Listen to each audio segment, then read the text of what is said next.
تو میرے بھائیو یہ پیغام الہی ہے، یہ قانون الہی ہے، یہ اللہ کا قانون ہے، یہ اللہ کا پیغام ہے، اللہ تعالیٰ کے بندوں کے لیے ہے۔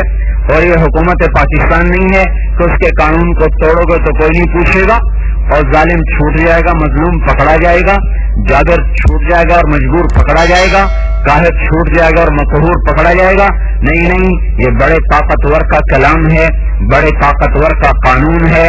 خضعت لہ السماوات السبع، ساتوں آسمان اس کے سامنے جھکے ہوئے ہیں، اور خضعت لہ اعناق الجبابرہ۔ دیکھو اللہ نے مکے کا نام بکہ کہا ہے قرآن میں، مکے کا نام بکہ، ان اول بیت وضع للناس للذی ببکہ۔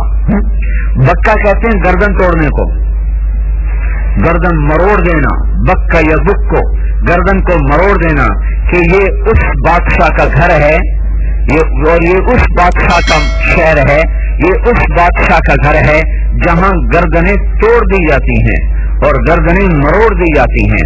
وہ عاجز نہیں، لاچار نہیں، بلکہ وہ قادر ہے، جابر ہے، قاہر ہے اور قہار ہے، جبار ہے، متکبر ہے، مہیمن ہے، عزیز ہے، قدوس السلام ہے، مومن مہیمن ہے، عزیز و جبار و متکبر ہے، غفار و قہار ہے، مصور الباری ہے، خالق مصور ہے، مالک الملک ہے، ذو الجلال والاکرام ہے۔